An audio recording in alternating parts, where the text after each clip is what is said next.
Hello dear students, आज की जो वीडियो है हाइड्रोलिक्स एंड न्यूमेटिक्स पे है, ऑनगोइंग लेक्चर, और ये इंट्रोडक्शन पार्ट का थर्ड पार्ट है।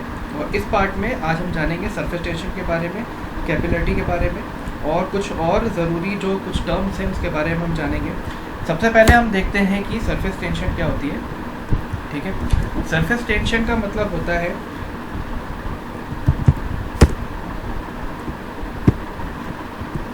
सरफेस टेंशन का मतलब है तल तनाव या पृष्ठ तनाव। ठीक है, एक लिक्विड की प्रॉपर्टी होती है जहाँ पे कोई भी टेंसाइल स्ट्रेस लग रहा है। ठीक है, कोई भी टेंसाइल स्ट्रेस लग रहा है तो वो उसको रेजिस्ट करने की कोशिश करती है। किसकी वजह से? संसंजन की वजह से, ससंजन की वजह से। ठीक है, अभी ससंजन होता क्यों है?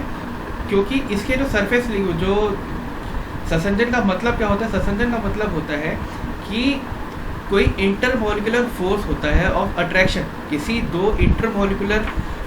दो लेयर के बीच में इंटरमोलिकुलर अट्रैक्शन हो और वो सरफेस कैसी होनी चाहिए? वो सेम सरफेस होनी चाहिए।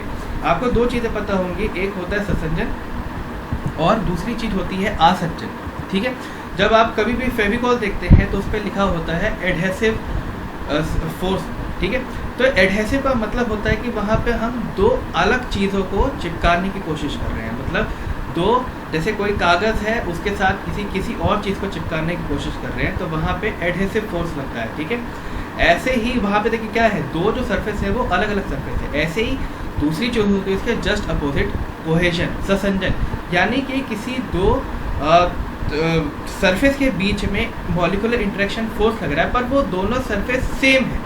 मतलब वाटर का ही एक सरफेस दूसरे सरफेस के बीच में जो इंटरमोलिकुलर फोर्स है उसको हम कहेंगे कोहेजन। कोई भी दो सरफेस के बीच में जो मॉलिक्यूलर फोर्स ऑफ अट्रैक्शन है उसे हम कहेंगे कोहेजन। ठीक है, तो लिक्विड की एक प्रॉपर्टी जिसकी वजह से वो उस पर टेंसाइल स्ट्रेस को रेजिस्ट करती है, इसको हम कहते हैं सरफेस टेंशन। और ये किसकी वजह से होता है? ये होता है ससंजन की वजह से, जो किसी दो सेम सरफेस, लिक्विड की ही दो सरफेस के बीच के मॉलिक्यूल्स पे लगता है। सरफेस टेंशन को डिनोट हम किससे करते हैं? सिग्मा से, और इसका यूनिट क्या होता है? Pressure upon distance. ठीक है, प्रेशर अपॉन डायमीटर। तो ये है आपका तल तनाव या पृष्ठ तनाव, जिसे हम कहेंगे दाब बटे जो डायमीटर है इस चीज़ का। ठीक है, अब इसका ये सरफेस टेंशन हमें कहाँ दिखता है? हमें देखना पड़ेगा कि जब हम पानी में डिटर्जेंट मिलाते हैं तो कुछ बबल्स बन के आते हैं, और वो बबल्स क्या होते हैं? स्फेरिकल ही होते हैं, गोल ही होते हैं। तो वो जो बबल जो अपना सरफेस फॉर्म करते हैं वो भी सरफेस टेंशन की वजह से ही करते हैं। ठीक है, आप कोई भी बूंद देखते होंगे वो हमेशा सर्कुलर फोर्स लेते हैं क्योंकि ये सारी चीज़ें सरफेस टेंशन की वजह से होती है। आप कभी देखेंगे कि किसी बूंद पे कोई धूल आके जम गई तो वो उसके सरफेस पर ही रहेगी। ये चीज़ें सरफेस टेंशन को ही शो करती हैं। आप किसी पेड़ को देखेंगे तो पेड़ के अंदर पानी ऊपर की तरफ चढ़ता है तो उसे क्या कहते हैं? वो भी सरफेस टेंशन का ही एक पार्ट है जिसे हम क्या कहते हैं?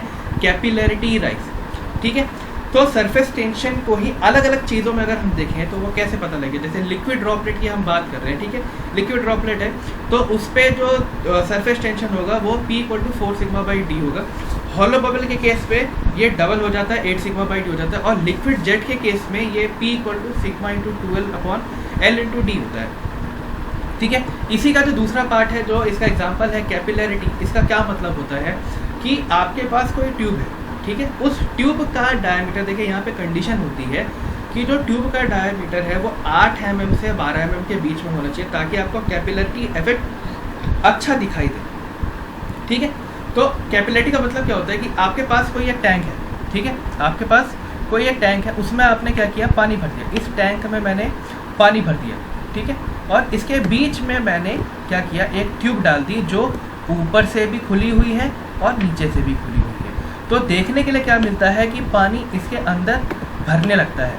ठीक है, पानी इसके अंदर भरता है और ये पानी ऊपर की तरफ राइज करने लगता है। ठीक है, अब इस कैपिलरिटी की ये जो हाइट आई है, कितने हाइट तक ये जाएगा, ये किस पर डिपेंड करेगा? ये हाइट किस पर डिपेंड करेगा कि यहाँ पे जो चढ़ने तक जो फोर्स था वो किसके इक्वल है। तो आपको पता होगा कि इस सरफेस से ये पानी यहाँ की तरफ चढ़ रहा है तो यहाँ पे कुछ सरफेस टेंशन आएगा। ठीक है, इसी दोनों फोर्स को इक्वल करने पे जो हमें हाइट की वैल्यू मिलती है वो मिलती है 4 σ cos θ/ρ × g × d। ठीक है। थीटा देखिए ये एंगल होता है, ठीक है, ये एंगल मिलता है हमें। और अगर हम बात करें मरकरी की, देखिए वाटर के केस में ये ऊपर की तरफ जाता है, ठीक है, पानी ऊपर की तरफ राइज होता है। और अगर हम बात करें मरकरी की, ठीक है, एक टैंक लिया हमने, उसमें हमने मरकरी भर दी, ठीक है। मरकरी के बाद जब हम इसमें ट्यूब डालेंगे तो ये ऊपर से खाली होने लगेगा और ये इस तरीके से यहाँ पे ये मरकरी आ जाएगी। मतलब वाटर का लेवल था उससे ऊपर जब ये चढ़ता है तो इसको कहते हैं कैपिलरी राइज। और देखिए जो ये मरकरी भरी हुई थी यहाँ पे, जब हमने ट्यूब इसके अंदर डाली तो इसका लेवल और फॉल हो गया, किसके अंदर, ट्यूब के अंदर। इसे कहते हैं कैपिलरिटी फॉल। इस कैपिलरी फॉल ये किस में देखने को मिलेगा आपको, पारे में, मरकरी में देखने को मिलेगा। फॉर्मूला दोनों का सेम होता है, ठीक है, 4 sigma cos theta by rho g d ही होता है, पर ये इफेक्ट अलग अलग चीज़ का है, ठीक है। एक बार पानी में ये ऊपर की तरफ बढ़ता है, मरकरी में ये नीचे की तरफ आता है। अब एक चीज़ हमें पता होनी चाहिए, 2-3 चीज़ें।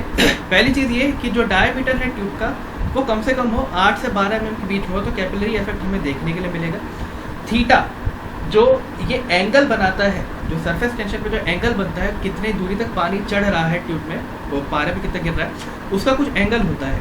तो क्लीन, जब जो आपकी ट्यूब है और जो पानी है अगर वो पूरा क्लीन है तो थीटा की वैल्यू वहाँ पे 0 डिग्री होती है।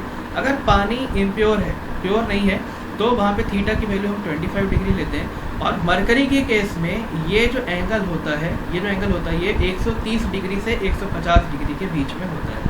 तो ये होता है आपका कैपिलरी एक्शन।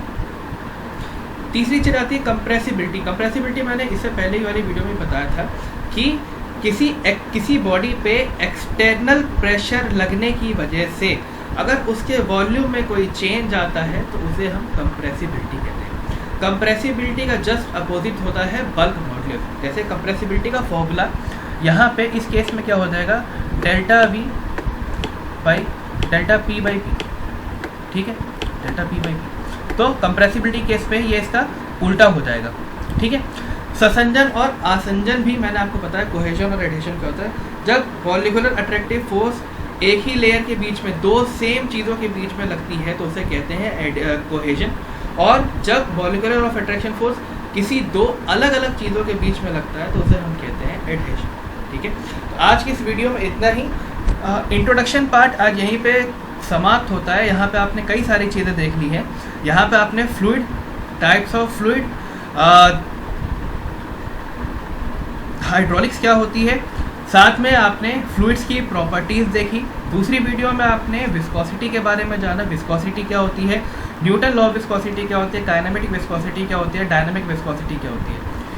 आज के इस केस में आपने देखा कि सरफेस टेंशन क्या होता है, कैपिलरी क्या होती है, संपीड्यता क्या होता है, प्रत्यास्थता क्या होता है, ससंजन क्या होती है और आसंजन क्या होता है। साथ में आपने ये भी देखा कि कैपिलरी एक्शन के लिए क्या क्या चीज़ कंडीशन होती है। इसी तरीके से आपने देखा था कि विस्कोसिटी पे टेम्परेचर और प्रेशर का क्या इफेक्ट पड़ता है, ठीक है। तो आज की इस वीडियो में इतना ही।